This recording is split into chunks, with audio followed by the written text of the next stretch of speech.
Good afternoon, everyone. Welcome to the last installment of the mini school on the introduction on the simulation of closed and open quantum systems.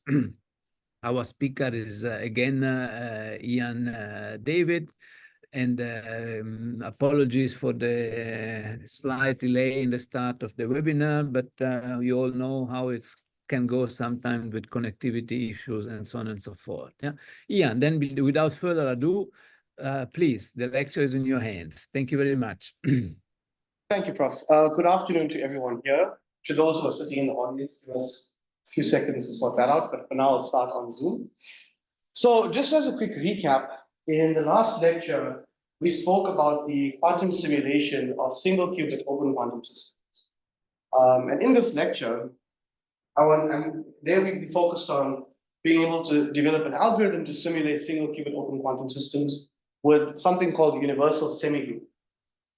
In today's lecture, I want to build on these ideas and try to discuss the simulation of not just single qubit open quantum systems, but arbitrary Markovian open quantum systems. And if you remember in the last lecture, we had a question that asked if second order Trotter-Suzuki product formulas was the highest order we can go to. And I said yes, of course, to preserve complete positivity of our simulation, we can only go up to a second order Trotter-Suzuki product formula. But I mentioned that there's been developments of methods that can improve the complexity for Trotter-Suzuki product formulas, not just on the dependence of the order of the approximation, but rather on other factors that are found in the complexity, which will give us a faster quantum simulation algorithm. That's what we're going to be talking about today.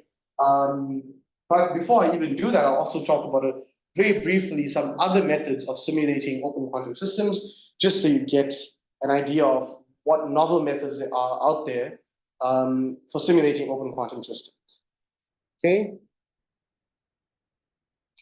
Okay, as a recap, just from last week's lecture, I want to talk about what is an open quantum system. And of course, what we mentioned the last time is that an open quantum system is a quantum system.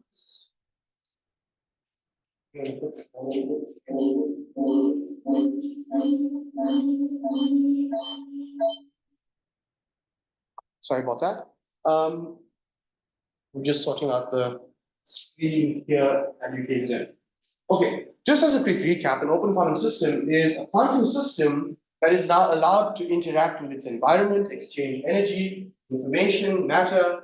And the idea was, we spoke about the theory of open quantum systems, which allows us to describe the dynamics of the system without needing to fully understand or describe all the dynamics of the environment system, composite system. Of course, and we mentioned that the open quantum system evolves according to the GPSL master equation and the Lindab master equation, which incorporates dissipation and decoherence into the dynamics of our system. So that's just a recap. So this slide is going to outline just some of the more novel methods of simulating open quantum systems. If I were to talk about each of these individually, we probably need a few more weeks to the mini-school. But what I would like for you to do is, if you have some time, please go and look into some of these references and have a look at what people are doing to improve the methods of simulating open quantum systems over Trotter-Suzuki. For example, if you look in this first paper here, which is by my supervisors, Professor Jones, and a former student of theirs, Ryan, they've extended this idea of the simulation of single qubit open quantum systems using a universal semigroup. They've extended it to work for arbitrary n-dimensional open quantum systems, which are Markovian, and they've derived the universal semigroup for these higher dimensional channels. Okay, so if you're interested in seeing how what we did last week generalizes to open quantum systems that are not just a single qubit open quantum system, then you can look into this reference. I mentioned in last week's lecture that there's been an algorithm developed to use the truncated Taylor series approach for simulating open quantum systems. However, it relies on some fancy tricks with block encodings of the generators which effectively make this algorithm here, this higher order series expansion, a bit more complicated than using just a standard trolleys. It makes the circuit implementation also more complicated, and it relies on something called Duhamel's principle. So, but all they've done here is they've come up with a way to implement directly the truncated Taylor series expansion of e to the t on L, which is similar to what we did for the Hamiltonian case. But an important thing I should mention is that when the problem that they tried to circumvent in this paper is the fact that when you take the square of your GKSL generator, when you look at L squared, it is no longer completely positive, or it will no longer generate a completely positive channel. So they needed a way to get around that. They even outline, they show you in this paper exactly how L squared is not, will not generate a completely positive channel, and how they get around this problem here. The other thing, or this other piece of work that's very interesting is there's an equivalent model for open quantum systems, which is called the repeated interaction model or collisional model. And the idea of this is that the system interacts with copies of itself unitarily, and then we trace out the ancillary system. And we do this many, many times. And what that does models effectively an open quantum system. This is a very important model in open quantum systems, a collisional model. And the goal of this work was to see if we can use the Hamiltonian simulation techniques within the collisional model to get a more accurate simulation of Lagrangian dynamics. And that's what we looked at in this paper. And you can have a look here if you're interested. And the reason why they looked at this is because precisely in the collisional model, you have unitary evolution of the system with some ancillary system, and you trace out the ancillary system. So in that unitary evolution, they wanted to see if they can apply the best known Hamiltonian simulation methods to get more accurate simulation here. This other paper on the two unitary decomposition implements block encoding for simulating the Krauss map. So in this paper here, the algorithm or the method that was developed was designed to actually simulate a Krauss map of your channel. So they don't start from the generator, but rather from the Krauss map of your channel, which at least in some communities, people feel as though being able to simulate the Krauss map should be where a lot of our focus goes into, because we can always just find the Krauss map very easily from the generator up to first order. However, this is only one train of thought. This is also a very interesting paper, and it relies again on linear combinations of unitary and block encoding. And in the last paper, I haven't seen much work on using this specific algorithm, but I think even in the paper themselves, they cite that they haven't seen much much interest in this type of algorithm. But the idea is to simulate open quantum system dynamics with something called imaginary time evolution. And all these people here, they're from IBM, so that's why they were looking into this. And their idea was that you can always split up your channel into real-time evolution and imaginary time evolution. And they came up with a quantum circuit procedure for simulating the imaginary time evolution part of the quantum channel to get an efficient simulation of the dynamics of the open quantum system. So this is just some references for you to go look at some of the other novel methods that people are working on for simulating open quantum systems. And all of these methods have given some improvement in either the gate complexity or the precision to which we simulate our quantum channel. However, they have fallbacks, right? What are some of the problems? Well, most of these, they're algorithms to implement all of these approximations and these simulation methods become probabilistic in a similar way to how we discussed for the Hamiltonian simulation case with things like truncated Taylor series and quantum signal processing. You now introduce some non-zero probability of failure using all of these algorithms here. And because of that, we lose out on the fact that, we lose out on the fact that we had these Trotter-Suzuki product formulas, which give you, without the probability of failure, exactly what you're trying to simulate. So the question that I wanted to answer at least is, can we actually get a similar type of advantage in the gate complexity and the simulation time, while maintaining the fact that we want to build algorithms that don't have probability of failure? meaning can we start from something like Shota-Suzuki and get this improvement without really needing to go into some of the more complicated methods that we have here. So that's what we'll talk about today. And most of this lecture will be based on a recent paper that I've written with Professor Patricione and Professor Snyski, which will appear in the archive soon. And yeah, so I'll talk about how I'm going to get into that. But before we do that, we should just recap, of course, the simulation problem as we always do, because it's a bit different to what we did last week. Because last week we only focused on the single qubit open quantum system, but very straightforwardly, our quantum system is described by a density matrix rho, and this density matrix, the evolution of this state of the system is described by a quantum channel, T of T, which is just e to the T of L. And we know that our state at some time T is just the action of this channel on an initial state of 0. And in this case now, the GKSL generator, which is L, is going to take the following form.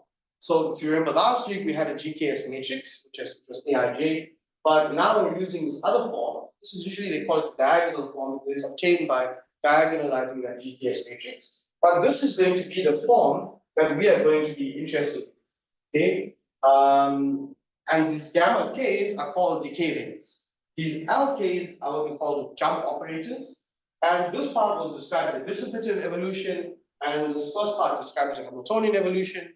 And for the most part, we can always just condense this and write it in a form like this, with these, which is just our standard way of writing down generators. And these terms LK, they can either be a commutator-looking term like this, or they could be some dissipative term that looks like that. It just depends how you choose to write out the generator, okay? And of course, for a system that's d-dimensional, then we can put some numbers here. What you get is that the dissipative part has here precisely d squared minus 1 terms, where d is the dimension of your system, okay? And then this is the most general way of writing the generator. And as we know, what we want is we want to construct some approximation to our quantum channel T of T, such that we can approximate it to some precision epsilon within some distance measure that we choose. And the problem that we want to solve specifically at the bottom here is we want to implement that approximation using fewer gates than the standard Trotter-Suzuki product formula.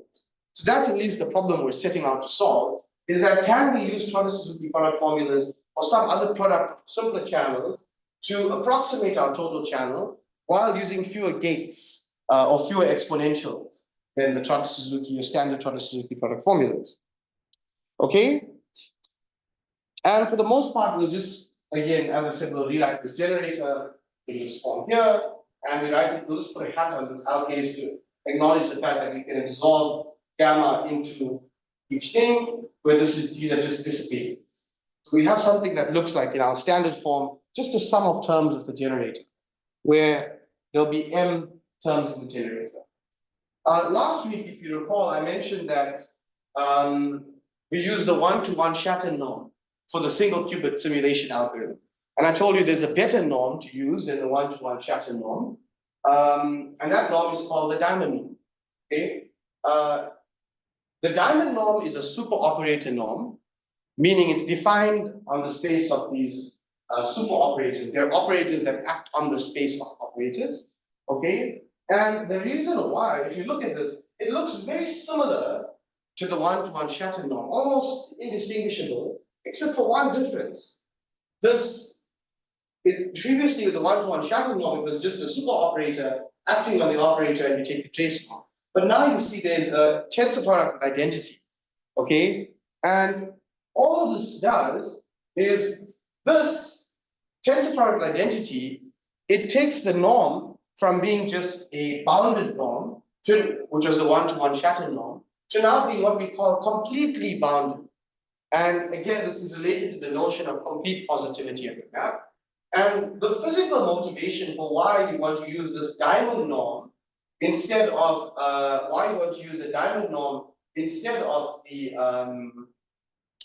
the one-to-one shatter norm is that the diamond norm takes into account entanglement with respect to a reference system.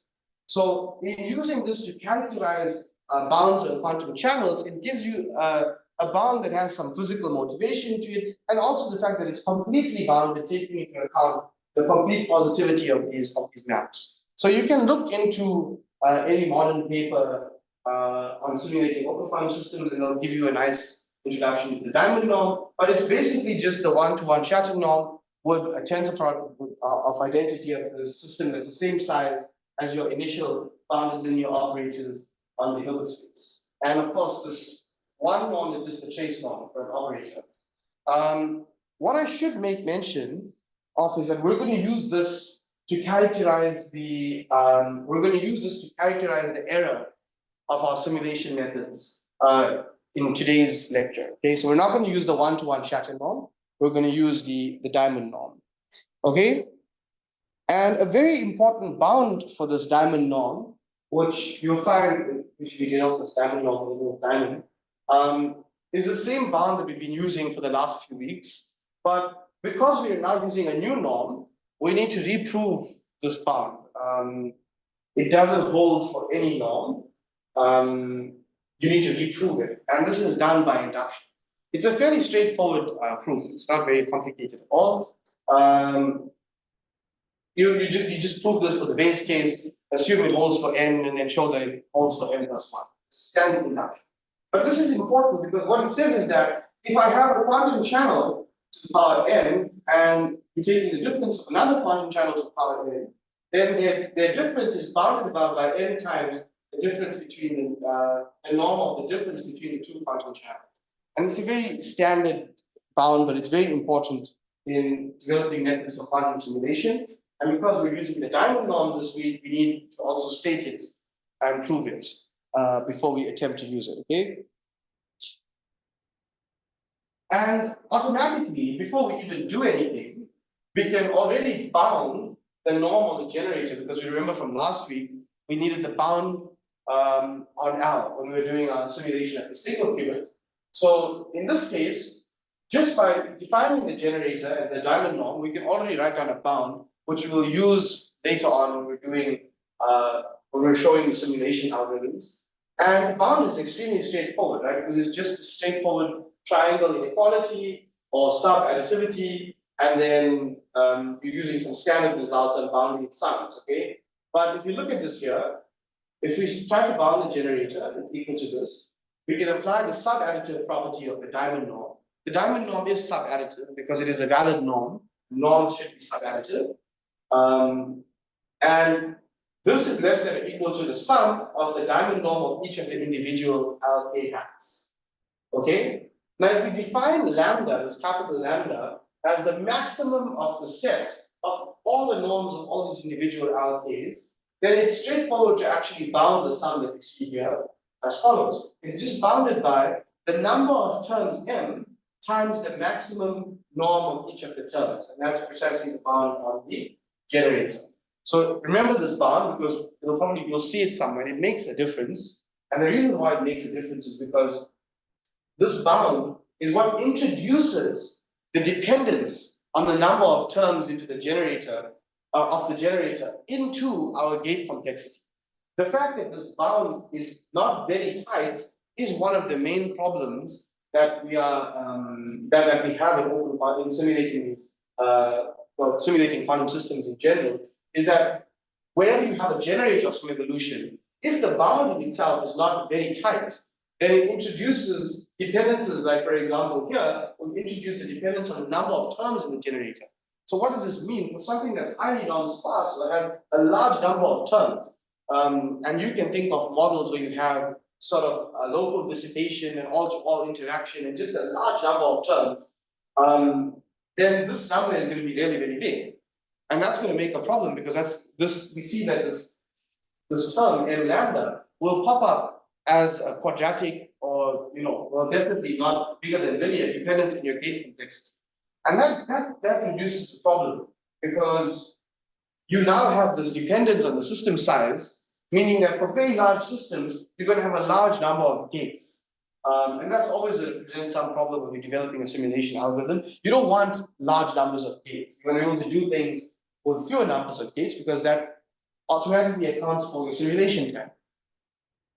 And you can also relate the diamond norm to the trace norm by virtue of its definition as a supremum, by saying that for some operator A, right? So if you're given a super operators V and an operator A, then by definition, the operator A or the trace norm of the operator A is bounded above by the diamond norm of V if V acts on A. And this bound is also important because we'll use it to actually relate the distance between the states and the distance between the channels, which guarantee our simulation algorithm's precision.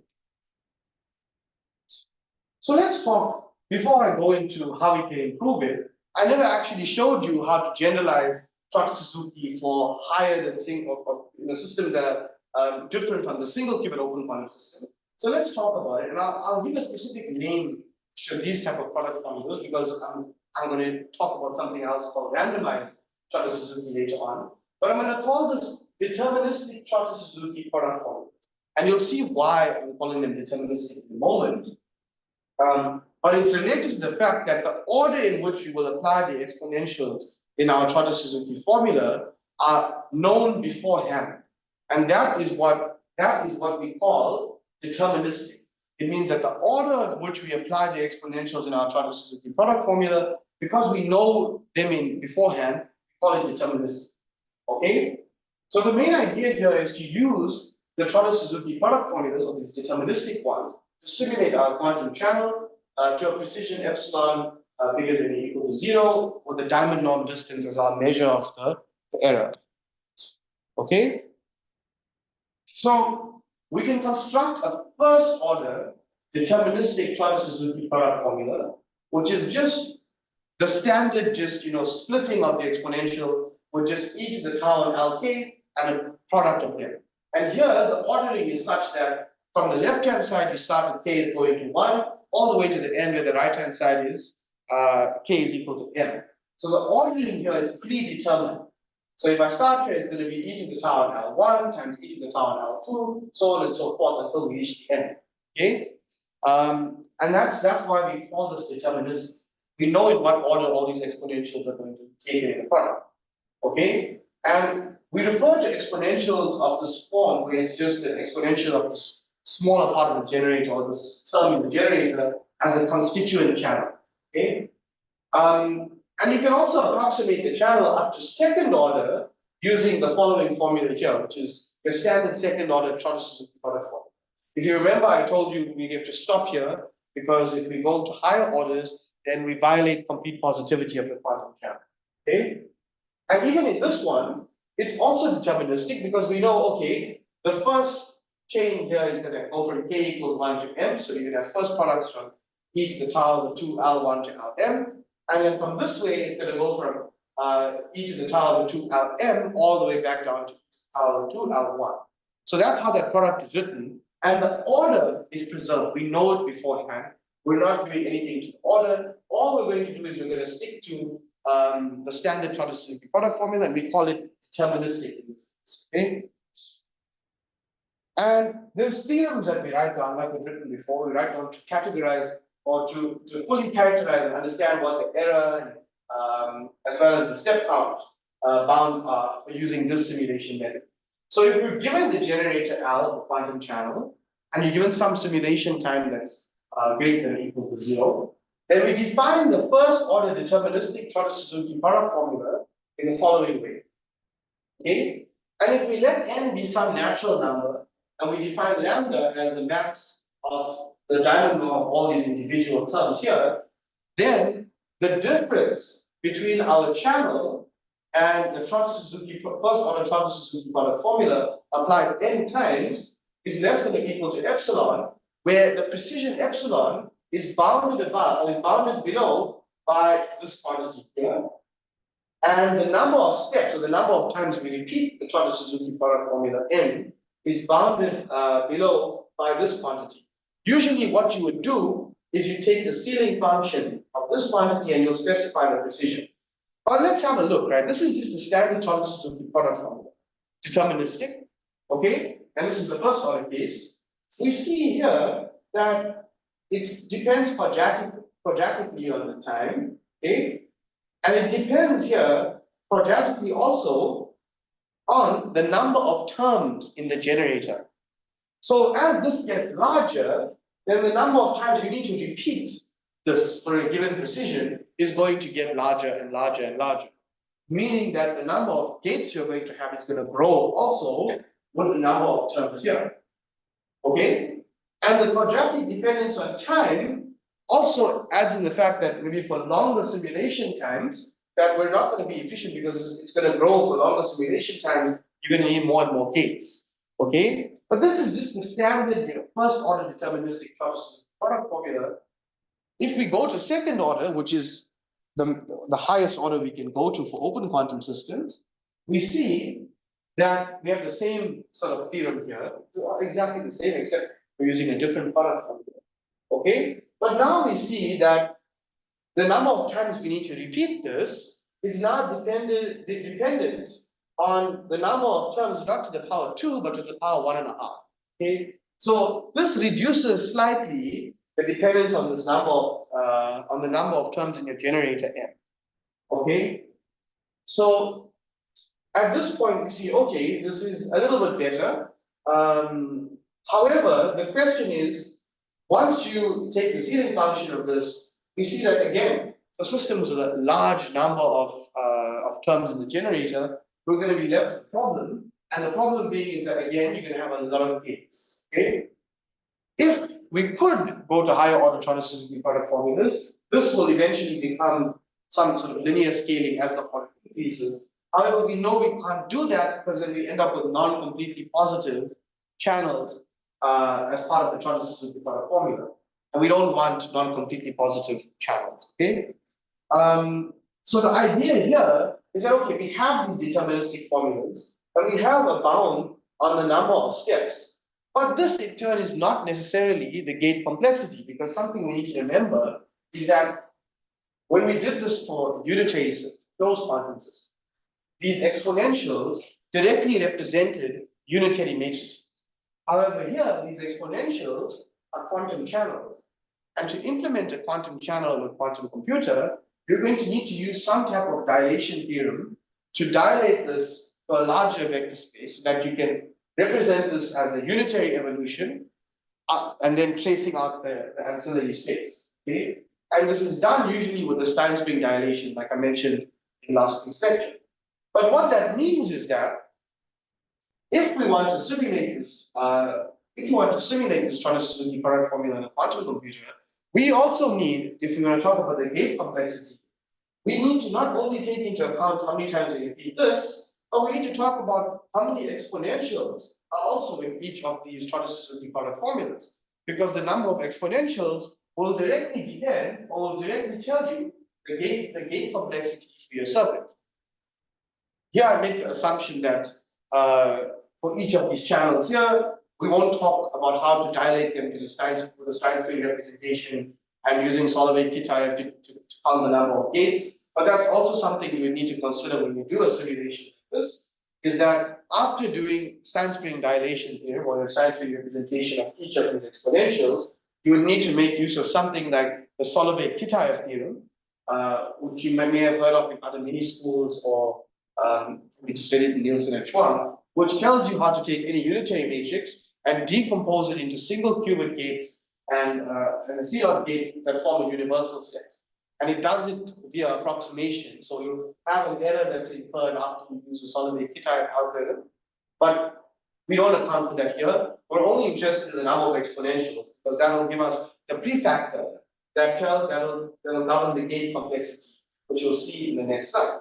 So now that we're clear on how you'll implement this, the key idea is that you'll see something like this, where you have an initial state, state space, and this initial state will be prepared on a quantum computer, and you'll apply your Chorley product formula. In this case, it's just, I chose the second order deterministic form. And at the end, you'll get a state, rho tilde of t, which is epsilon over 2 close to the actual state. So this again is like just a quantum simulation problem, but it's just an overview. So that the quantum channel takes your initial state to the final state within the state space, but our approximation, which is done in a quantum computer, I don't know if I can decide. The approximation, which is done in a quantum computer, will be epsilon over 2 close.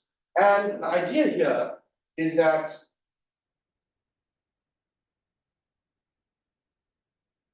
I'm not sure why the slide was lost, but okay. Can you see clearly now? But the idea here, the idea here is that the trace distance between the state rho of t and the state rho tilde of t should be bounded above by the diamond norm difference between your Trotter-Suzuki product formula and the ideal channel.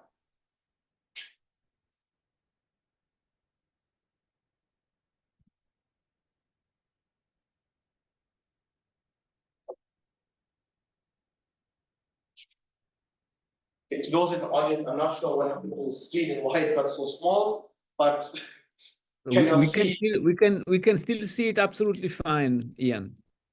Okay, then I'll just continue. Those in the audience, sorry about that. I don't know what happened. Okay, and the idea here is that the trace distance between rho and rho tilde will be bounded above, firstly by the trace norm between the difference of the two, and the trace norm through that inequality I showed you on the previous slide is bounded above by the diamond norm difference between the channel and our Trotter-Suzuki product formula.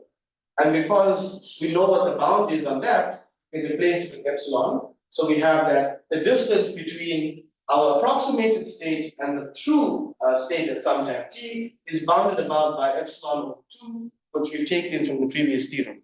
But this in general is how you guarantee that the distance between the true state and your approximated state is bounded above by the difference between the channel and its approximation. Okay? And I was talking a bit about this gate complexity idea. And here we formalize it a bit more, which is this idea of how does the number of exponentials or the number of gates in our circuit scale with respect to using this the simulation, the Trotter-Suzuki deterministic product formula. Okay? Well, if we look at the first order deterministic product formula, if we want to approximate the final state rho of t to a precision epsilon, then you need to choose n as being the ceiling function of whatever the lower bound on n was in the theorem. And in which case here, we know that inside of this deterministic Trotter-Suzuki product formula S1, there's m exponential. So which means that in total, because we're implementing m exponential n times, then the number of exponentials we'll need to implement will be this n, which is the ceiling function of this quantity, multiplied to m. Okay? And if we denote the gate complexity for this gate set as being G1 deterministic, then this scales as big O of t squared lambda squared m cubed all over epsilon. And the m cubed is coming because there's m exponentials in each Trotter-Suzuki, first order Trotter-Suzuki product formula. So now, if we look at how the gate complexity scales, it's scaling, cubic in terms of m. And that's terrible. As you can already see, it's terrible. It's not going to scale really well if we have, generators of large numbers of terms, which is most of the case. Any interesting system that you have is going to have a large number of terms. Most of the simplistic systems are not going to be very, very interesting that you'll need to simulate. You can probably solve those equations analytically in some cases. But anything that you want to use a simulation algorithm for is going to have m being very large. Okay? And of course, we can do the same thing for the gate complexity of the second order deterministic product formula. Okay? And all we need to remember here is that now in each second order formula, there are two m exponentials, because there's m exponentials in the first part and m exponentials in the second. And if we choose n as for the ceiling function of the boundary within the theorem, then of course we need to implement 2 times 2nm exponential. Okay? And because big O doesn't account for scalar factors in the front, we took it out. So the gate complexity for the second order deterministic formula is going to be given by the big O of this quantity here. And we see now that, okay, we have a little bit less dependence on m, but only by, removing a factor of n to the half. M is depending still on 2.5, which is still not great. Okay, so the idea is that with these deterministic formulas, this is the bounds that we have. Okay, this is nothing new. I'm just showing you how to use Trotter-Suzuki or the standard Trotter-Suzuki for simulating open quantum systems. Now the question is asked, which is, can we improve on these Trotter-Suzuki formulas by improving the dependence on the number of terms in the generator M? Okay, and this is the important question here. Okay, and the answer to this question is to use randomization. So the rest of this lecture will be based on paper, as I said, that we're almost done writing. It should appear in the archive maybe tomorrow or so.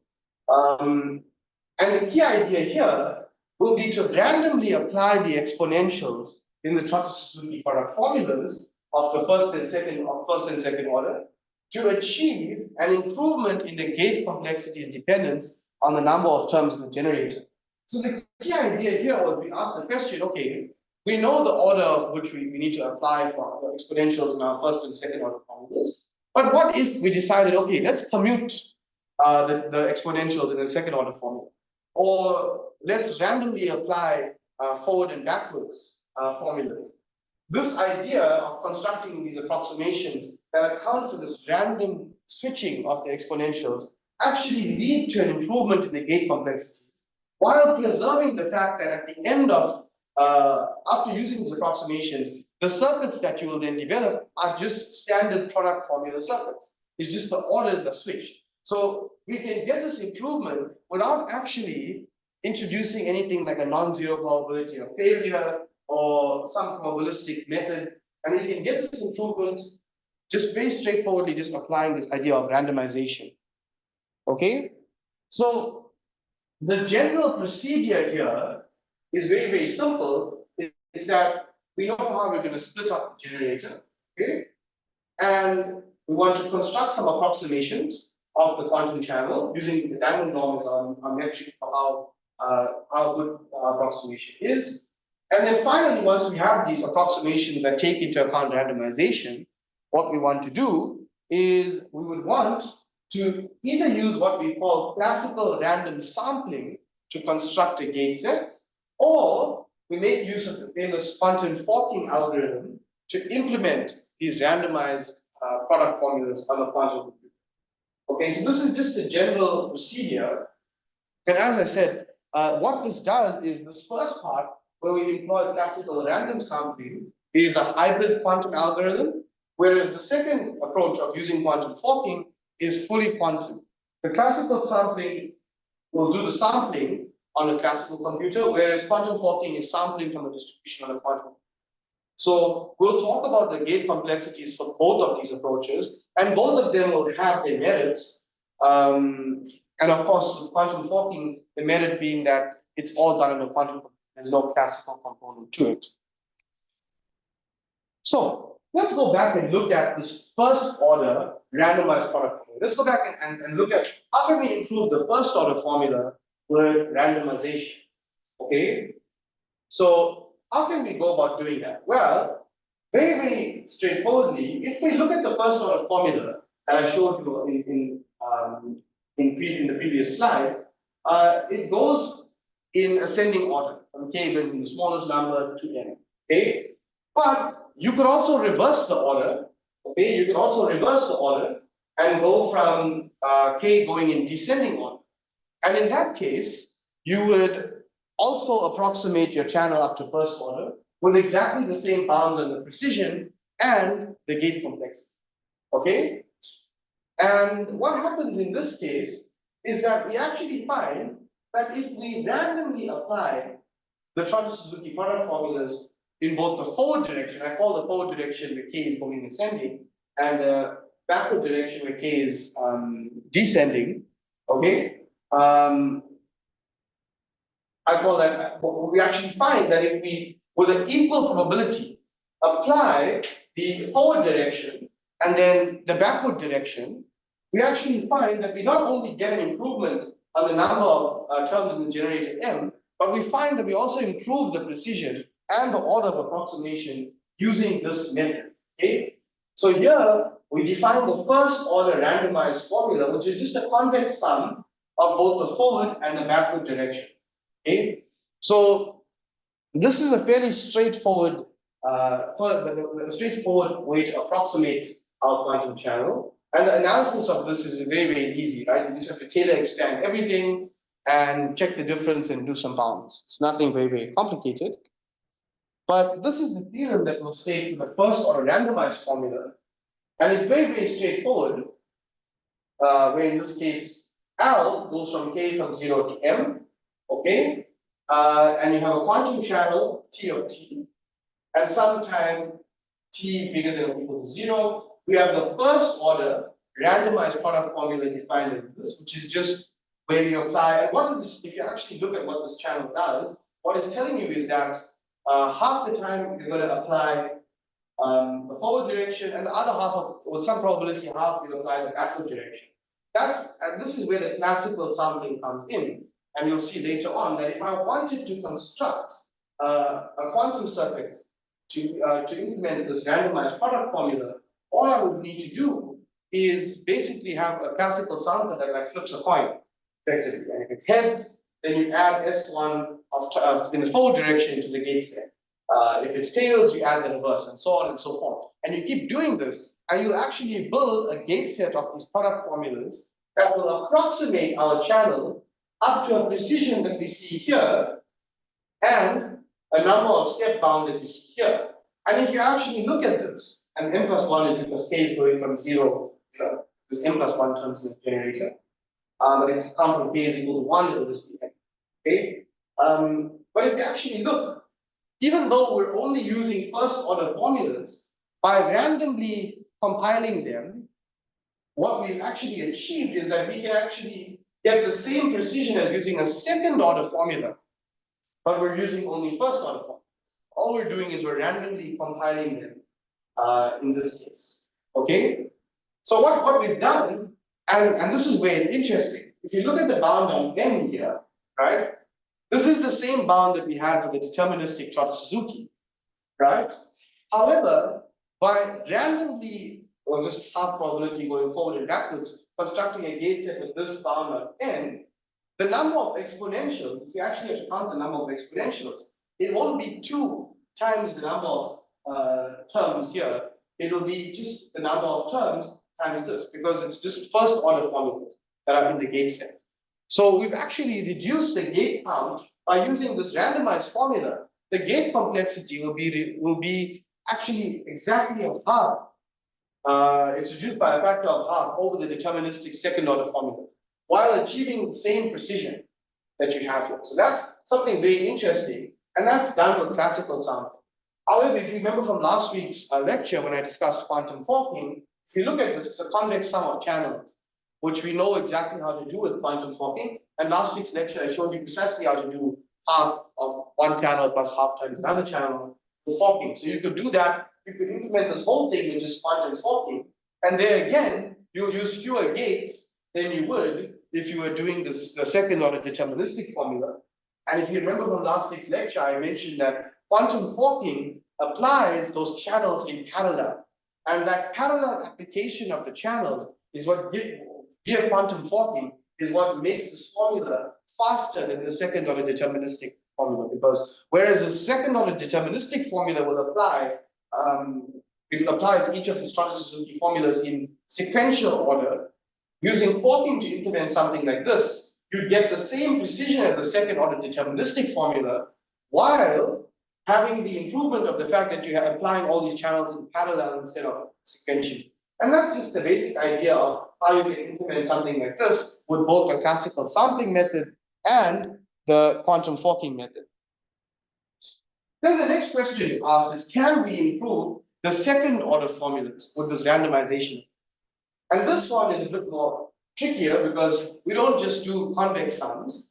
Instead, what we ask ourselves is, if we decided to randomly permute every exponential inside your second order formula, and we do this by taking an average over every possible permutation of those exponentials, then we say that this channel here, which is just a convex sum, of every possible permutation of the ordering of these exponentials from the symmetric group of m plus 1, which is just the number of terms in your generator. So if you haven't seen the symmetric group is just the set, or is the group of all permutations on the set from 1 to m plus 1. So if you've done any group theory, you'll know about permutations. And permutations, they're just bijective functions that just map, let's just say in this case, set of numbers from 1 to m plus 1 to a different ordering of 1 to m plus 1. So that's all permutations are. So what we do in this case is we take every possible permutation of the exponentials in the second order formula and we average over every one of them. And this quantum channel, which we call the second order randomized formula, will precisely approximate our quantum channel and give us a speed up in the number of steps n. And this is the theorem that outlines it. Okay. And of course, this is your, which we call the average evolution operator, or the second order randomized product formula, which is what I like to call it. And we see here that the bound on n, of course, this natural number n, we look now and it depends linearly on the number of terms in your generator. So by randomly permuting all of them, we see here that we've now achieved a linear dependence on the number of terms in the generator. And this is now very interesting because while we didn't really achieve much improvement in terms of the dependence on the time or the maximum norm of the generator, we see that we achieved a linear dependence on the number of terms. So we may only need to implement this formula just, with a fewer number of steps than the previous deterministic second order formula. And how would you go about implementing this? Well, there's a caveat here. I wouldn't use quantum forking to implement something like this. The reason being that you would need m plus 1 factorial control swap gates when you use quantum forking. So the caveat is you wouldn't use quantum forking to do this. It's horribly inefficient. You don't want a factorial number of gates. You don't want a factorial dependence on anything in your gate complexity. It's the worst thing you have when you're doing quantum computing. However, you can do this very nicely with classical sampling. Okay? In that, if I have all the permutations on the set, if I have every permutation that comes from the group symmetric group m plus 1, and I classically sample permutations from there, I can construct a gate set with n steps with each permutation, and I will achieve a better performance than the second order deterministic formula in terms of the number of exponentials needed. But the idea is to sample classically when you're using this channel to implement your implement your simulation algorithm. You would not want to sample, you wouldn't want to use quantum fork. It's horrible for this type of method. But if you look at this, it's just a standard disconvex mixture of each of these channels. And the idea is that with some probability, with a uniform probability, 1 over m plus 1 factorial, with some uniform probability, you're going to apply one of the permutations of these second order product formulas. And you can use sampling to decide which one you want to apply and to construct your gate set.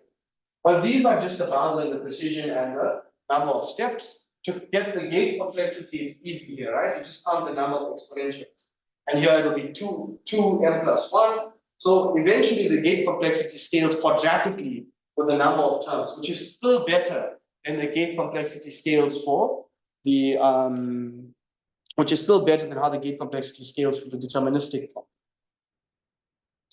And the last algorithm I'll talk about, which we also developed in this paper, is something called the Q-drift algorithm. So in the previous two cases, we randomly permuted the terms in our Trotsky formulas in the hopes that we can get an improvement on the number on the dependence on the number of terms in our generator in the gate complexity. Okay. But in 2019, Earl Campbell developed a method for randomly compiling a gate set with classical sampling to get faster Hamiltonian simulation algorithm. Okay? There are some caveats to this algorithm, but the key idea is that now we use a random Markovian channel which is just a convex sum of each of these constituent channels, you see down here, to be the approximation of our total channel. So if we look at it, if we have a quantum channel, T of T, which is just e to the T on L, and you have L being a sum of terms in the generator which look like this, here I pull the gamma k out. For using the Q-drift algorithm, you kind of solve the gamma k into Lk. And for some precision, epsilon bigger than or equal to 0, there exists some natural number n such that this channel, curly E, or cursive E, being applied n times approximates our total channel. And this channel, curly E, that you see here, is what we will call the Q-drift channel. Okay? And the Q-drift channel applies with some probability pk e to the tau on Lk, where Lk comes from your generator. Now, what does this channel actually do? Right? This probability pk is not just any probability. Well, probability pk is given in terms of the decay rate gamma k. So what this means is that for gamma k that is stronger in your generator, you are more likely to apply that constituent channel when you apply the Q-drift channel. So that's all it's doing, is that for higher gamma k's, you are more likely to apply, so you apply a probability pk, which is higher, e to the tau on Lk. And what Campbell showed is that this type of channel, why it's called Q-drift, is that this evolution stochastically, after n application, stochastically drifts towards the total channel T of T. Okay?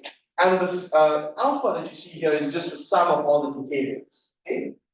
And tau is no longer just the time step that's being divided into n sub-intervals. It's the time step multiplied by this alpha divided by n sub-intervals. Time steps are a little bit different from the Q-drift channel and the previous channels that we were using. But the key idea is that you want to apply each constituent channel with some probability pk, which is governed by the decay rate that's inside your generator. Now, already from this, you should be able to see that you can apply this with both quantum forking and classical sampling. How will you do this with classical sampling? Well,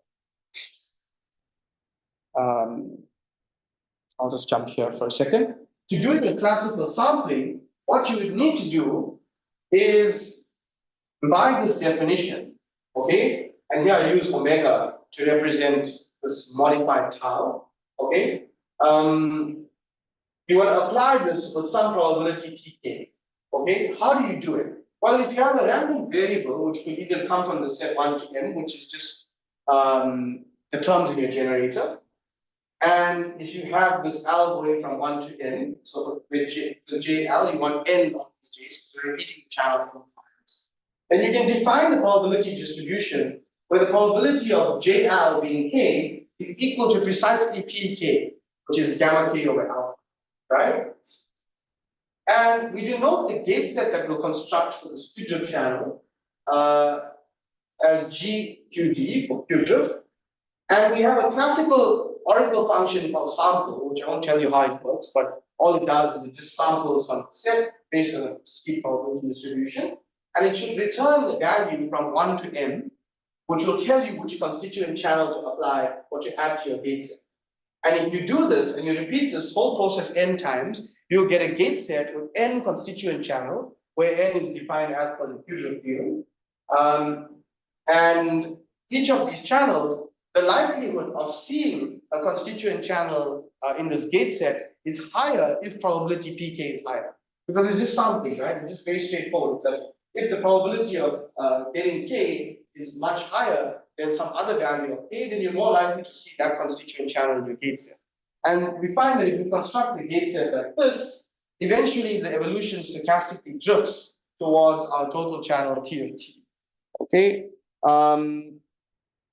And of course, you can see also straightforward how you implement this with Q-drift. It's exactly the same thing, except with Q-drift, and I'll show you how to do it in a moment.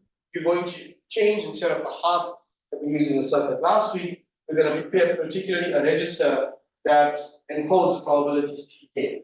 Okay?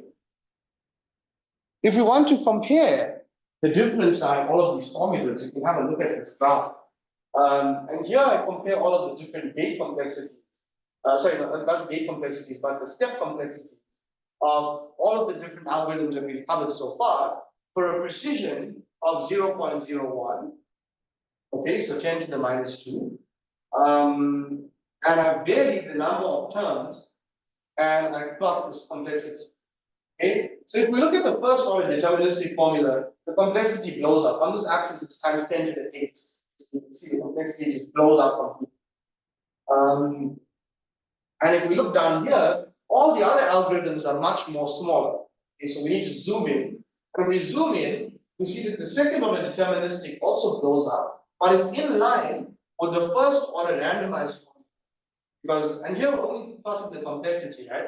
If I were to plot the number of gates explicitly, you would see that this red curve would be a lot higher than the dotted curve because it'll be twice whatever the dotted curve is.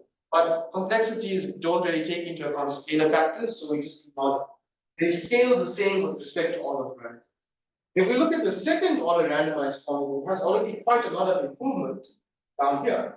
So you see the blue curve is much more improved over these other two formulas. And of course, the Q-drift algorithm. If we look at the complexity for Q-drift, we see that Q-drift has no dependence on the number of terms m. So by randomly compiling the channel with this Q-drift channel, by randomly compiling your data set with a Q-drift channel, you end up with a complexity that does not depend on the number of terms in your generator. And why is this important? Well, it's important because for specifically some type of Lindbladians, when you think about Lindbladians that are describing systems like spins on a lattice or on a chain with local dissipation and end-to-end dissipation, you're going to have a large number of terms in those generators. And that's where Q-drift is going to come in with an improvement. And Q-drift algorithm was actually developed for Hamiltonian simulation case, was never extended to open quantum systems, which is what we did in this work. It's extended to open quantum system simulation. And what we actually see is that for Q-drift, it was developed to simulate chemical Hamiltonians. So if you know about anything about quantum chemistry, when you're describing the Hamiltonians or fermionic Hamiltonians for molecules, you see that there are many number of terms in these Hamiltonians. They go up to 200,000, 300,000, 400,000 terms in Hamiltonian, which makes a problem for using Tonda-Suzuki. But compiling gate sets in this way with the Q-drift algorithm is a lot more efficient. Something else to mention is that in the original paper, they didn't propose the idea of using quantum forking for doing Q-drift and a quantum computer, which is also what we propose here. And in another paper, which we submitted somewhere else, we show how you can use linear combinations of unitary and quantum forking to do Hamiltonian simulation with full quantum circuits on a quantum computer. We talk about the complexities. That paper was submitted as well. And this, for example, is what your Q-drift circuit will look like when you are using classical sampling, right? And this is a nice way people draw quantum circuits where they include in classical decisions. So, for example, here, what happens is that you have a set of n constituent channels, and depending on what L this is, will depend on what value of J you sample. So first you sample some value J1, you feed it in there, you apply that bit. Sample the value J2, and you repeat this n times, and at the end you should get a state that approximates the state rho of T. That's how classical sampling will work. Ideally, what's going to happen is you're not going to do this sequentially. You do the whole sampling beforehand, you'll construct a gate set and then send the gate set to quantum computer. But this is just a nice diagrammatic way of understanding what's going on with classical sampling. And then the method of quantum forking can also be used to do this precisely. And of course, you just need many control swap gates, which are controlled on the value of the ancillary register, which encodes the probability distribution. And the interesting part about this is that we see that all the channels in the middle are applied in parallel. So when you do quantum forking, what you end up with here in the middle is that you have all of these constituent channels being applied in parallel. If you know anything about how they build modern quantum computers, when they count gate complexities, any gates that can be applied in one layer over all the registers can be combined together, and we count that one layer as one single execution or a gate step, as they would call it. And that's how IBM measures things like quantum volume and stuff like quantum computers. By any gates that can be applied in a single execution on one layer, they are implemented in parallel. And that's why with quantum forking, you can implement all your channels in parallel, and you'll still have your output being the convex sum of the Q-drift channel. So that's where the advantage of using quantum forking comes in. But as you can see, you need so many control swaps to be able to do quantum fork. And at least for the case of the second order randomized formula, you would need 2 times n+1 factorial control swaps, which is just an extremely large number of gates, which you wouldn't even want. So that's why we don't use quantum forking for the second order randomized formula. And this is just a summary of all the complexities, the gate complexities. This includes now the number of exponentials. And it's done for not just the deterministic formulas, but I write them down for the classical sampling approaches and the quantum forking approach. Because for quantum forking, to count the number of gates, we no longer just need to count the number of exponentials, but we also need to count how many control swaps you have in the circuit, because that's going to add to the gate complexity.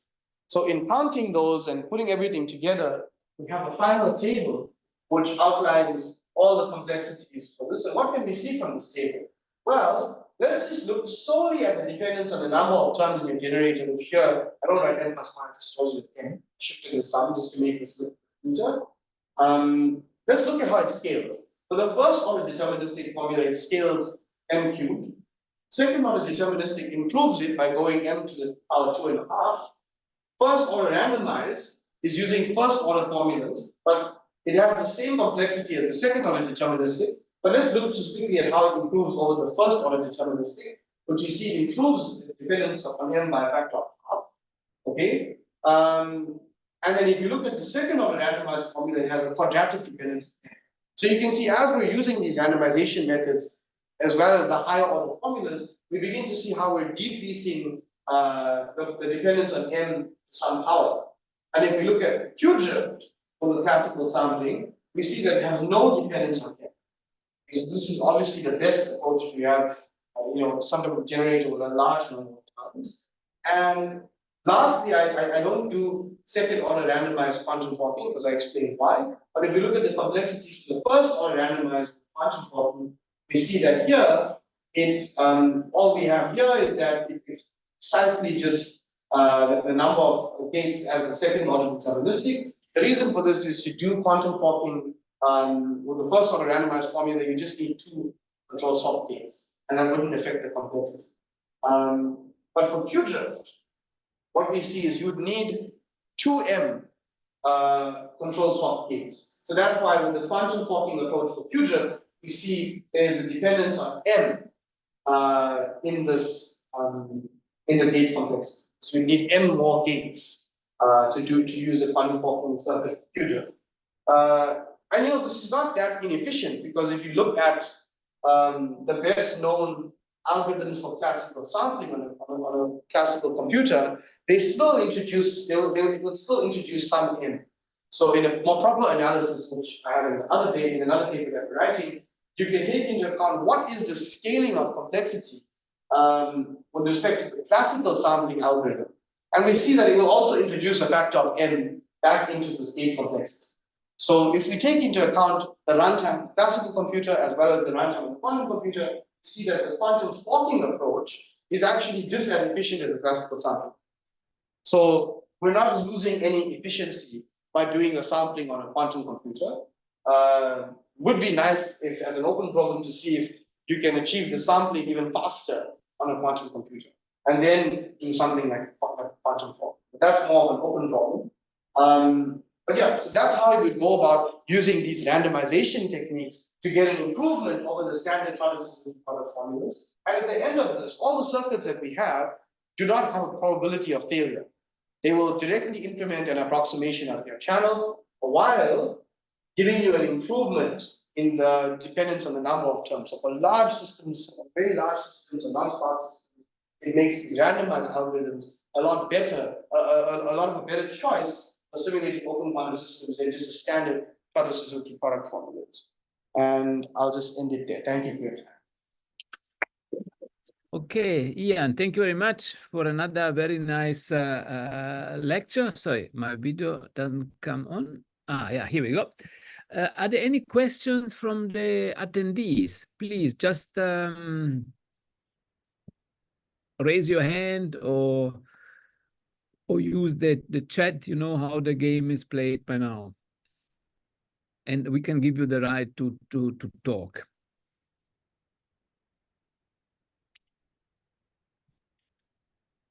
Maybe while you think, Ian, I haven't checked. Have we uploaded your slides on the website? I will send them to you all as a list today. Then you can Okay, perfect. I forgot to check before the talk. Yeah, perfect. Thank you. So that sometimes questions arise after the talk. Yeah, and hopefully by tomorrow, the day after tomorrow, the video of this lecture will also be online, and probably many more people will be able to watch it. I don't see any raised hand. No. There's a question live. Okay, now it's just a problem. Yeah. Can this approach be taken to study brain network? Ian, over to you. Sorry. Okay, can this approach be taken? I don't. Maybe if you can just clarify, what do you mean by brain network? I'm not too sure what you mean about brain network, but if I can understand, are you saying, I know, Prof, you have a paper with Nestle about quantum effects in the brain. And yes, if it's an open quantum system, then the idea is if it's governed by a Markovian master equation, we should be able to simulate it with this approach. And if it has a large number of terms, then of course this is going to be very good for doing that. Excellent. And there is another question, Ian, by Edward Davis, on what is the physical reason for the success of randomization? And the follow-up question, okay. Are you planning to generalize to non-Markovian processes? Okay, so the physical reason for the success of randomization, it's not so much a physical reason, but rather more the pessimism of the bounds that we make when we do this type of analysis, okay? The idea, and we don't know why this is the case, but the idea is that when we make these Todd-Suzuki, we derive the error bounds of the Todd-Suzuki product formulas, what we see is that because we make these very loose bounds, we end up with a very pessimistic worst-case scenario for things like the gate complexities and the error, etc. And the idea of the randomization was that by constructing gate sets that have fewer gates while having a sort of randomized order to how we're applying these exponentials, what we see is that we don't need as many exponentials as the worst case bounds that we were using for Todd-Suzuki to achieve the same approximation precision as the deterministic formula. The idea or the physical motivation I can give you for Q-drift is that if you look at the Q-drift channel, which is, if I can just go back there, this has stopped sharing for some reason.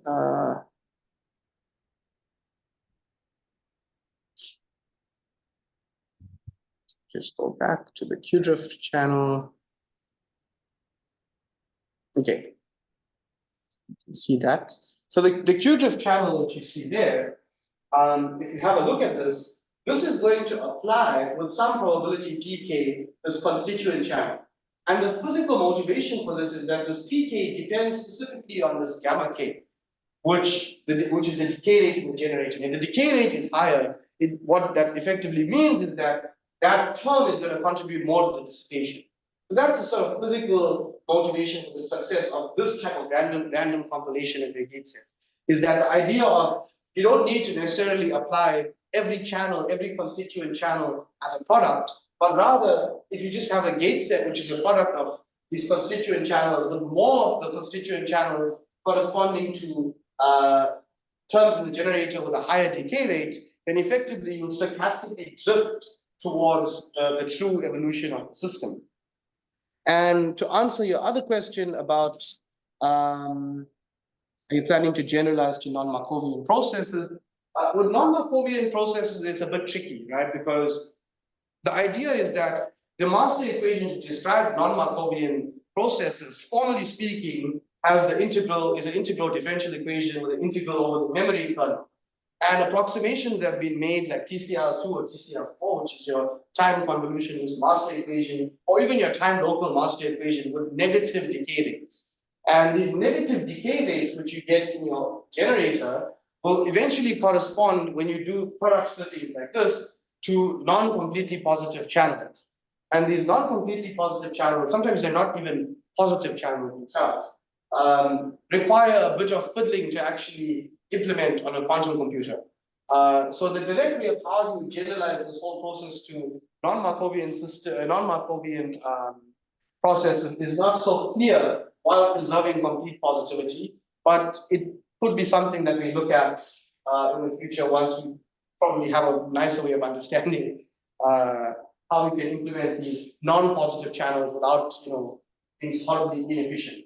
And then there's one more question, something like importance sampling.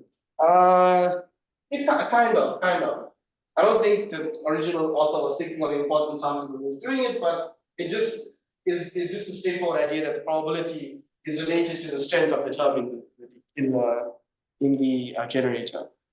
Okay, that answers that question. I think Shamik had a question in comments. It was more just a technical point. Sure, the circuit is a one. I was just curious which of it's yeah.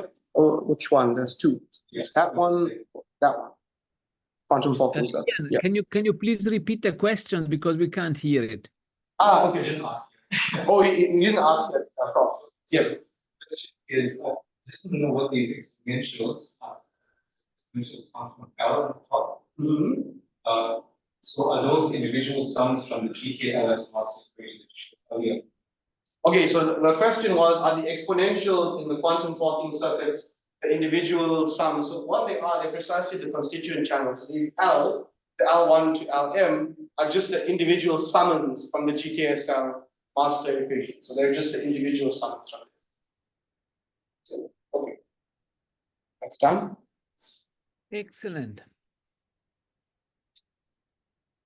Yeah, Ian, I don't see any other questions or raised hands. So, yeah, I think all of us have to thank you very much for the very nice set of lectures. Yeah, Thank you for having me. It was a really nice series with a very good overview of simulation methods. And as we mentioned previously, the videos will all be on our YouTube channel. Ian volunteered to share the slides as well. We will upload them on the NITheCS website. And please keep following our mini schools. There's another exciting one coming up next week. Yeah. If you're not on the NITheCS mailing list, please join the NITheCS mailing list so that we can keep sending you announcements of other interesting initiatives. Yeah. So thank you very much, everyone. Have a good afternoon. Ian, thank you so much. We stay in touch. Thank you. All the best. Bye. Cheers. Bye. Bye-bye. Cheers.